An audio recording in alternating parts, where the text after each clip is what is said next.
4 چیزیں توبہ کے لیے بیان کی گئی ہیں یہاں پہ، سمجھ کر کے چلیں آپ۔ جب کوئی آدمی کسی کفر سے توبہ کرے، نفاق سے توبہ کرے، بڑے گناہ سے توبہ کرے، اس کی 4 منزلیں ہیں۔ سب سے پہلی چیز تابو، توبہ کرے۔ توبہ گال پہ تھپڑ مارنے کا نام نہیں ہے، توبہ لفظ ہے رجوع کرنے کا۔ رجوع کا مطلب ہے جس کام کو کیا تھا اس سے اپنے آپ کو شرمندگی محسوس کرے کہ میں نے غلط کیا تھا اور چھوڑنے کا پکا ارادہ کر لیا، یہ توبہ ہے۔ کان پکڑنا، گلے گال کو تھپڑ مارنا یہ کوئی ضروری نہیں بھی کیا، تم نے سوئے سوئے دل میں ارادہ کر لیا اے اللہ مجھ سے غلطی ہو گئی، میں باز آتا ہوں، یہ توبہ ہو گئی، یہ تمہاری توبہ ہے۔ سجدے میں گر گئے، اے اللہ مجھے افسوس ہے کہ میرے سے غلط کام ہو گیا، تم نے اپنی غلطی سے توبہ کر لی، بس یہ توبہ ہے۔ توبہ کہتے ہیں پلٹنے کو، جہاں تھے تم وہاں سے پلٹ آئے۔ نمبر 1، توبہ کے بعد کیا کیا کرنا ہے؟ وہ اصلحو کا مطلب ہوتا ہے اپنے آپ کو پھر سنوارنا ہوگا تمہیں۔ مومنین کے ساتھ اگر بیٹھنا ہے تو سنوارنا ہوگا۔ اسی لیے اس آیت کے ذریعے سے مفسرین فرماتے ہیں کوئی اگر توبہ کرتا ہے کسی چیز سے، فوراً اس پر اعتبار مت کرو، 6 مہینے انتظار کر کے دیکھو کہ سنورا کہ نہیں سنورا، اپنے آپ کی اصلاح کیا کہ نہیں۔ میاں آج چھوٹی چیز تھپڑ مار لیا، توبہ توبہ توبہ توبہ، اور اس کے بعد پھر کل دیکھا تو پھر وہی ہے۔ کبھی کبھار جو سچی توبہ نہیں کرتا ہے وہ آدمی چند دنوں کے بعد پھر واپس اسی گناہ میں چلا جاتا ہے۔ شریعت نے کہا ہے کہ 6 مہینے اس کا انتظار کریں، 6 مہینے اس کا انتظار کریں، دیکھیں کہ اس نے اپنے آپ کی اصلاح کر لی یا نہیں۔ کچھ لوگ صرف شادی کے لیے توبہ کر لیتے ہیں، صرف شادی کے لیے ایمان لے آ رہے ہیں، یہ بھی معاملات ہے۔ تو یہاں پر بھی حکم ہے، ٹھیک ہے ایمان لائے، میں اس کا انکاری نہیں ہوں۔ کوئی لڑکی ایمان لے آئی، کوئی لڑکا ایمان لے آیا، اسلام میں داخل ہوئے ہیں، تو حکم تو یہ ہے کہ 6 ماہ اس کا انتظار کرو، دیکھو کہ حقیقت میں اس نے اپنے آپ کو سنوار لیا کہ نہیں۔ ارے ادھر صبح توبہ کیا، دوپہر میں نکاح کی محفل بیٹھ گئی، پھر شام میں پتہ چلا کہ ہو گیا، اب واپس چلو اپنے دھرم میں، یہ تو دھوکہ دینا ہوا۔ تو اصلاح کرنا اپنے آپ کی، یہ توبہ کی دوسری منزل ہے۔ تم ایمان والوں میں کب شامل کیے جاؤ گے؟ پہلے نمبر پر توبہ، دوسرے نمبر پر اپنی اصلاح۔ وہ یوں ہی سمجھ لیں زخم ہو گیا تھا، ہاتھ میں زخم ہو گیا تھا، پھوڑی ہو گئی تھی، پھٹ گیا، گئے ڈاکٹر کے پاس، کس کام کے لیے؟ علاج کے لیے۔ اب وہاں 2 چیزیں ہیں، 2 چیزیں، پہلے تو اس کو صاف کر کے وہ پٹی باندھے، پہلے تو صاف کر کے پٹی باندھے، اس کے بعد پھر دوائی بھی دے کہ جو کمزوری آئی ہے وہ دور ہو سکے۔ دونوں میں خالی ایک ہی کیا، خالی دوائی لے کر کے آیا، زخم کو نہ پوچھا نہ کچھ نہیں، تو زخم تو باقی رہا اور دوائی کھا رہے ہو۔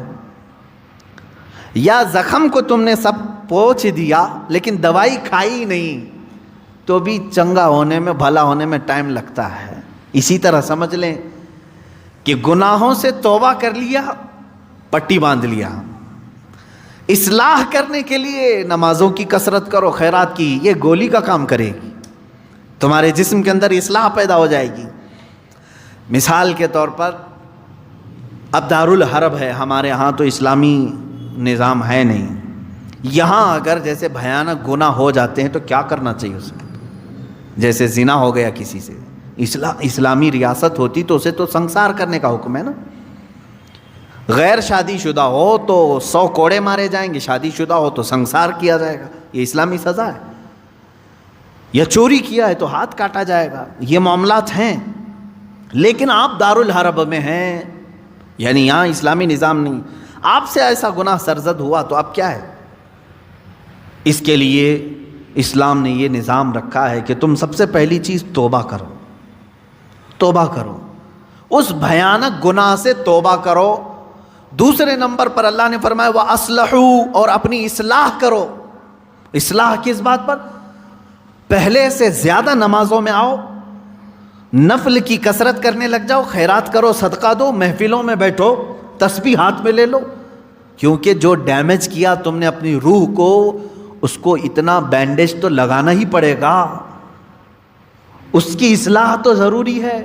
تو جس سے گناہ سرزد ہوئے وہ اگر توبہ کرنا چاہتا ہے تو دو چیزیں پہلے سمجھ لیں، ایک تو سچے دل سے توبہ کرنا یعنی باز آنے کا ارادہ کر لینا، دوسری اس پر نیکیوں کی کثرت کرنا، تب جا کر کے وہ توبہ کا پھل تمہیں ملے گا۔ ہاں بعض جگہوں پر میں نے دیکھا ہے دیہاتوں وغیرہ میں وہ لوگ کسی لڑکے اور لڑکی کے معاملے کو دیکھتے ہیں کہ یہ غیر شادی شدہ تھے اور چلے گئے اور ساتھ میں رات بتا کر کے آئے تو ان کو پکڑ کر کے جماعت والے بٹھاتے ہیں۔ اسلامی سزا ہے نہیں، آپ دے نہیں سکتے۔ اور بعض دیہاتوں میں نے دیکھا ہے کہ جھاڑو لے کر کے اس کو مارتے ہیں یا ٹاول کو لپیٹ کر کے اس کو مارتے ہیں۔ یہ مذاق کر رہے ہو اسلامی نظام کا؟ مذاق ہے اسلامی نظام کا؟ وہ تو حضرت ایوب علیہ السلام کی بیوی کے لیے اترا تھا قرآن پاک میں۔ حضرت ایوب علیہ السلام نے قسم کھا لی تھی اپنی بیوی کے بارے میں کہ وہ شیطان کے پاس گئی تھی، اگر میں صحیح ہو جاؤں تو تجھے 100 کوڑے ماروں گا۔ آپ صحیح ہو گئے، 100 کوڑے مارنے والے تھے، لیکن وہ بیوی بڑی نیک شعار تھی۔ اللہ نے حکم فرمایا جبرائیل امین کو، جاؤ ایک جھاڑو جس میں 100 کاڑیاں ہوں وہ ایوب کو دے دو اور کہو کہ ایک بار اس سے اپنی بیوی کو مارے، ان کی قسم پوری ہو جائے گی۔ یہ قرآن میں ہے۔ وہ ایوب علیہ السلام کی بیوی کے لیے یہ بات اتری تھی۔ تو میں نے کسی گاؤں کے متولی صاحب کے متعلق یہ سنا کہ وہ بھی 100 کاڑیوں کی جھاڑو لے کر کے اس لڑکے کو مارتے ہیں جو لڑکی کو بھگا لے جاتا ہے، اور کہتے ہیں 100 کوڑوں کے برابر ہو گیا۔ اور اگر 100 کوڑے مارو گے تو پھر اگلا دن آپ کے کوڑے پڑنے کا آ جائے گا، یہاں نہیں مار سکتے۔ یہاں صرف یہ ہے کہ سچی توبہ کی اسے تلقین کی جائے، رو رو کر کے تو توبہ کرے، اس کے بعد اپنی اصلاح کرے۔ اپنی اصلاح کیسے؟ نیکیوں کی کثرت کرے۔ پہلے نماز کم پڑھتا تھا تو اب زیادہ کر لیں، نفل نہیں تھے تو نوافل کی زیادہ تعداد کر لیں، درود مبارکہ آیت کریمہ کا ورد زیادہ کرے۔ یوں ہی سمجھ لیں کہ بیماری کے بعد جب آدمی اٹھتا ہے تو اسے ٹونک لینی پڑتی ہے، اچھی غذا دینی پڑتی ہے تاکہ اس کی جو گری ہوئی صحت ہے وہ جلدی صحیح ہو جائے۔ گناہ کرنے کے بعد بندے کی روح اسی طرح بیمار ہوتی ہے، توبہ کے بعد اسے ٹونک دینے کے لیے نیکیوں کی کثرت ضروری ہے، وہ نوافل کی کثرت کرے۔ نمبر 3، وَاعْتَصَمُوا بِاللَّهِ، اللہ کی رسی مضبوطی سے تھام لے۔ یہ اللہ کی رسی ہے کیا؟ اس پر ہی بہت گھنٹوں تفسیر ہو جائے گی۔ یہ قرآن پاک میں گزر وَاعْتَصَمُوا بِحَبْلِ اللَّهِ، چوتھے پارے میں یہ آیت گزر چکی ہے، اور یہاں اللہ نے فرمایا وَاعْتَصَمُوا بِاللَّهِ، اللہ کی رسی مضبوطی سے پکڑ لو۔ اللہ کی رسی کیا ہے؟ آسمان سے کوئی چیز لٹک رہی ہے کہ اس کو پکڑ کر کے جھولتا رہے گا، چھوڑے گا نہیں۔ اللہ کی رسی، مفسرین کے الگ الگ اقوال ہیں۔ قرآن پاک اللہ کی رسی ہے، اسے جو تھام لیا گویا کہ وہ اللہ کی رسی کو پکڑ لیا۔ رسول پاک صلی اللہ تعالیٰ علیہ وسلم کی ذات اللہ کی رسی ہے۔ حضور صلی اللہ علیہ وسلم کو جو تھام لیا، ان کی تعلیمات کو، وہ اللہ کی رسی کو پکڑ لیا ہے۔ اہل بیت اطہار جو رسول اللہ کی آل ہیں، ان کو کہا گیا ہے کہ وہ اللہ کی رسی ہیں، ان کو جو تھام لیا وہ اللہ کی رسی کو پکڑ لیا۔ اہل اللہ جو ہیں، اولیاء کاملین، یہ اللہ کی رسی ہیں، ان میں سے کسی کو اس نے تھام لیا وہ اللہ کی رسی کو پکڑ لیا۔ تو توبہ کرنے کے بعد اور دو چیزیں ایکسٹرا ہو گئی، ایک اصلاح، دوسرے نمبر پر اللہ کی رسی کو پکڑنا ہے، یعنی قرآن لے لو۔ قرآن کو لے لینے کا مطلب یہ نہیں ہے کہ پکڑ کر کے زندگی بھر رہے، قرآن کی تعلیمات پر چلے، قرآن سے لگاؤ اور محبت بڑھا لے، اور اس کی تلاوت کثرت سے کرے، یہ اللہ کی رسی ہے۔ حضور پاک صلی اللہ علیہ وسلم سے محبت زیادہ کر لے، وہ اللہ کی رسی ہے۔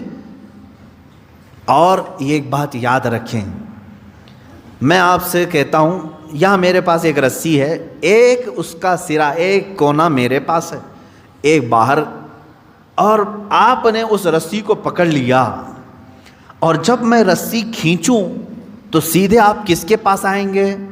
میرے پاس آ جائیں گے، بلا تشبیہ و بلا تمثیل۔ اللہ نے قرآن میں فرمایا اللہ کی رسی کو پکڑ لو، یعنی اللہ رب العزت کی جو رسی ہے وہ خود خدائے قدیر و جبار کے دست قدرت میں ہے، اور اس رسی کا ایک سرا، ایک کونا دنیا میں ہے، وہ رسول پاک کی شکل میں ہے، اہل بیت اطہار کی شکل میں ہے، قرآن عظیم کی شکل میں ہے۔ ان کو جس نے پکڑ لیا، جب رب تبارک و تعالیٰ سارے لوگوں کو کھینچے گا تو تم وہیں جاؤ گے جہاں یہ اس رسی کا دوسرا کنارہ ہوگا۔ اسی کو کہتے ہیں اللہ رب العزت تک پہنچنے کے لیے اس کی رسی کو تھام لینا، یعنی اہل اللہ، اولیاء کاملین سے وابستہ ہونا، قرآن پاک سے اور رسول پاک کی زندگی سے وابستہ ہونا۔ 3 چیزیں میں نے گنا دیا توبہ کے لیے۔ وَأَخْلَصُوا دِينَهُمْ لِلَّهِ، چوتھی چیز ہے اپنے دین کو اللہ کے لیے خالص کر دینا، پیورٹی والا دین۔ یہ وہی شادی کرنے والے لوگوں کے لیے ہے، جو شادی کے لیے دین میں آئے تو اللہ فرمانا نہیں، اللہ کے لیے دین میں آؤ، اللہ کے لیے توبہ کرو۔ بعض لوگوں کو دیکھا گیا کہ بھائی بہت زیادہ آوارہ گردی کرتا تھا، میں تو بیٹی نہیں دوں گا اس کو، کہا 4 لوگوں کو لے آؤ، میں توبہ کرتا ہوں۔ توبہ توبہ توبہ توبہ، ہو گئی توبہ۔ اس کے بعد اس کی بیٹی کو لینے کے لیے تم نے 4 لوگوں کے پاس توبہ کیا۔ میرے عزیزوں، اب توبہ کے اصول آپ سیکھ لو۔ اس نے توبہ کس کے لیے کیا؟ ایک خاتون کے لیے۔ اللہ فرما رہا ہے اللہ کے لیے آ جاؤ، یہ آج تیرے نکاح میں ہے، کل پھیکی پڑ جائے گی، لیکن اللہ رب العزت تو ہمیشہ رہنے والا ہے۔ یہ ان لوگوں کے لیے بھی تھا جو دائرہ اسلام میں داخل ہوتے تھے۔ جیسے ہجرت کے متعلق حضور صلی اللہ علیہ وسلم نے فرمایا، جس نے اللہ اور اس کے رسول کے لیے ہجرت کی اس کا ثواب بے حساب ہے۔ ہجرت کا مطلب ایک وطن چھوڑ کر کے دوسرے وطن گئے، جیسے مکہ چھوڑ کر کے صحابہ مدینے گئے تھے، کس کے لیے گئے تھے؟ اللہ اور اس کے رسول کی محبت میں گئے تھے۔ ایک صحابی جو ہے وہ مکہ سے نکلے، ان کی منگنی ہوئی تھی مدینے کی لڑکی سے، مدینے کی ایک لڑکی سے ان کی منگنی ہوئی تھی۔ وہ سفر کر کے آ گئے، انہوں نے سوچا شادی بھی ہو جائے گی، ہجرت بھی ہو جائے گی، ثواب کا ثواب ہے، گھر کا گھر بھی ہے۔ شادی ان کی مدینے میں ہونی تھی، سسرال مدینے میں، اور مکہ سے ان کو ہجرت کرنے کا ثواب بھی لینا تھا، لیکن وہ ہجرت کر کے آئے۔ تب اللہ کے نبی صلی اللہ علیہ وسلم نے یہ حدیث بیان فرمائی، جس کی ہجرت جس غرض سے ہوئی اسی غرض میں مانی جائے گی۔ جو اللہ اور رسول کے لیے ہجرت کر کے آئے تھے اس کا ثواب بے حساب ہے، اور جو شادی کے لیے ہجرت کر کے آئے تھے تو یہ شادی کا ہی مانا جائے گا، یہ شادی کا۔ بعض لوگ ہجرت کر کے، مائیگریٹ کر کے دوسری کنٹریز میں آج گئے ہوئے ہیں، وہ اپنی روزی روٹی کے لیے گئے ہوئے ہیں، اس ہجرت کا ثواب نہیں ہے۔ اپنے دین کی حفاظت کے لیے اور اللہ کی رضا کے لیے اگر کوئی ہجرت کیا ہے تو اس کا ثواب ہے، بہت بڑا ثواب ہے۔ مثال کے طور پر برما کے لوگ جو ہجرت کی ہیں، ان کے اوپر آفتیں تھیں، مصیبتیں تھیں، اور ان کے اوپر دین تنگ کر دیا گیا تھا، اور وہ وہاں سے گھر چھوڑ کر کے ہجرت کر کے اگر کسی دارالاسلام میں گئے ہیں تو ان کو وہی ہجرت کا ثواب ہوگا جو صحابہ نے ہجرت کی تھی۔ یہ ثواب ہے کیونکہ وہ اپنے دین کی حفاظت کے لیے ہجرت کیے تھے۔ اس بات کو سمجھیں۔ 4 چیزیں یہاں پر بیان ہوئی ہیں توبہ کے متعلق۔ جو لوگ ایمان والوں کے ساتھ اٹھایا جانا اپنے آپ کو پسند کرتے ہیں، وہ سب سے پہلی چیز اپنی پرانی چیزوں سے، نفاق تھا یا کفر تھا یا بھیانک گناہ تھے، پہلی چیز توبہ کرے۔ دوسری چیز اصلاح کرے، یعنی جو ڈیمیج ہوا تھا اس کو صحیح کرے۔ کیسے؟ نیکیوں سے، نمازوں سے، تسبیحات سے۔ نمبر 3، اللہ کی رسی کو پکڑ لے۔ یہ نہیں کہ خالی تو مسجد میں بیٹھ گیا اور یہ سوچا مجھے کسی کی ضرورت نہیں، کسی پیر فقیر کی ضرورت نہیں، بولتے ہیں نا بعض لوگ، میرا دین کامل ہے، کسی پیر اس طرح کے جملے لوگ اپنے ماڈرنزم کو بتانا چاہتے ہیں کہ ہم اہل اللہ کے قریب نہیں جانا چاہتے، اللہ والوں کی ہمیں کوئی حاجت نہیں، جبکہ قرآن کہہ رہا ہے کونوا مع الصادقین، تم اللہ کے سچے بندوں کے ساتھ رہو۔ اگر تمہاری ضرورت نہیں تھی تو اللہ نہیں فرماتا کہ ان بندوں کے ساتھ رہو، یہ اللہ کی رسی ہے، ان کی صحبت میں اپنا وقت گزارو، ان کی تعلیمات میں اپنا وقت گزارو۔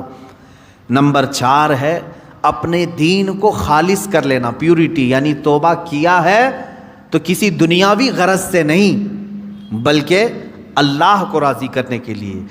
بزنس کے لیے اگر کوئی داڑھی رکھ لیا، اپنا دھندا چمکانے کے لیے اگر کوئی ٹوپی پہن لیا، تو نہ اس داڑھی کا اسے ثواب ہے نہ اس ٹوپی کا اسے ثواب ہے، بلکہ وہ دھوکہ دھڑی میں شامل ہے۔ ہاں اللہ کو راضی کرنے کے لیے اور اپنے حبیب کو راضی کرنے کے لیے کیا ہے، اللہ اس کے کاروبار میں بھی برکت دے اور اس عمل کا بھی اسے ثواب عطا کرے۔